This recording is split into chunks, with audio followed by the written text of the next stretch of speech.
Hello, this is Heather from Especially Paper.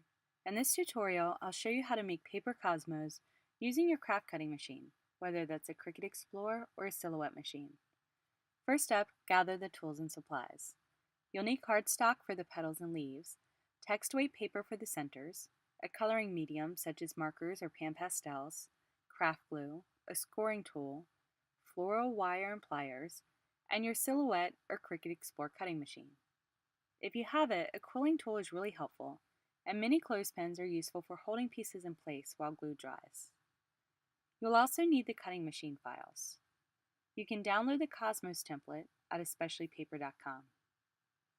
I've already cut the pieces on my Silhouette machine, but I do want to offer a couple of tips for getting a good clean cut because for this particular template, both the leaves and the flower center are very detailed.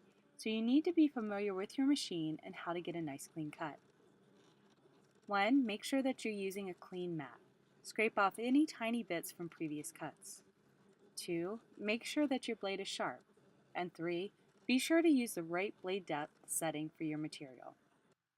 Once your pieces are cut, the next step is coloring and veining the petals. Anytime you see the lightning bolt icon appear in the lower right, the video has been sped up so that I can show you all the useful bits more quickly. You can use any kind of scoring tool that works for you. My recent favorite has been this quilting needle.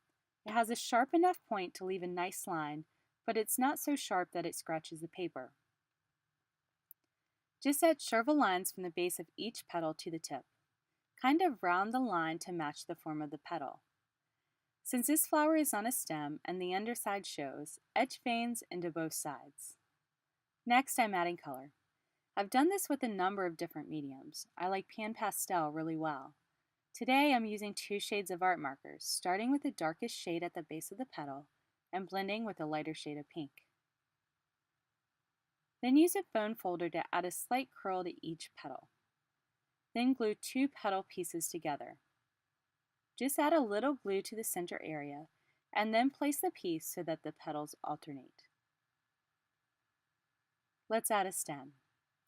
Use pliers to create a small hook on the end of a floral wire, then fold so that the hook is perpendicular to the stem. By the way, I'm using 18 gauge cloth wrapped floral wire. Slip the wire through the center hole in the petals. Use a clothespin to hold the petals snug against the loop in the wire. Cover the loop with glue and set aside to dry. These are the sepals, the greenery that is at the base of the bloom next to the stem.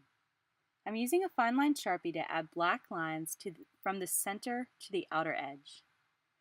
Then I'm going over that with 2 shades of green art markers. Preferably the glue on the petals would be dry before adding the sepals, but I'm going to go ahead and add the sepals by sliding the piece up the wire, and then I'll just reclip the clothespin to hold it while it dries.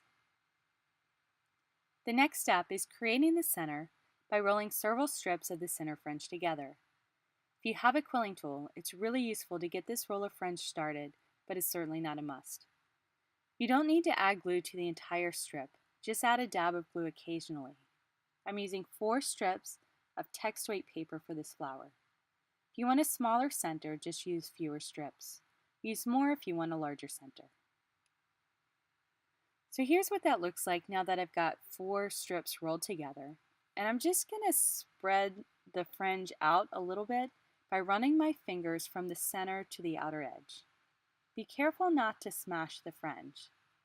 Use a brown marker to add little brown tips around the outer edge.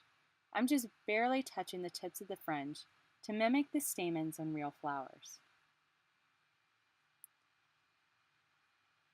To create space for the wire loop on the petals, turn the center over and use your fingers to push up the middle, creating a concave shape. Spread a thin layer of glue over the back to hold everything in place. Make sure you're getting glue on the very edge so that the glue comes in contact with the petals all the way around the edge. I have a flower here where the glue has set on the stem. Just pop that over the center, covering the loop and the wire. Kind of push down on the roll so that it's not overly rounded, just enough to accommodate the wire loop. Now let's add color to the leaves. I've used a green cardstock for the leaves, and I'm using 2 shades of green art markers to add variation. For detailed shapes, I like to add color while the pieces are still in the mat. It holds them in place and makes coloring a little easier. The art markers tend to bleed through the paper, but I like that effect for the leaves. It adds a natural variation in color to the reverse. I'm using a darker shade of green at the base and the stem of the leaf. Before adding leaves to the stem, use your bone folder to add a little curve to the leaves. Run a thin line of glue along the bottom stem of the leaf and add to the wire stem. Use a clothespin to hold the leaf in place until it's dry. For cosmos, I typically add an additional leaf on the opposite side of the stem. Once it's dry, your bloom is done. If you'd like to make a bud, the steps are similar. Just use a smaller version of the petals and create a deeper curve in the petals. And here's another tip. Use the negative shapes from the fringe for the center of the bud. Roll the fringe directly around the end of the stem wire.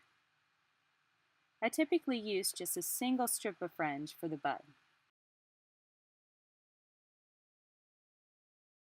Here's a finished bloom and bud. I've used multiple shades of pink cardstock and white, similar to popular colors for the real flower.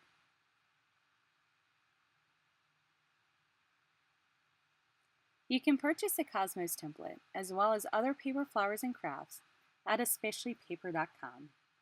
I hope you enjoy the project.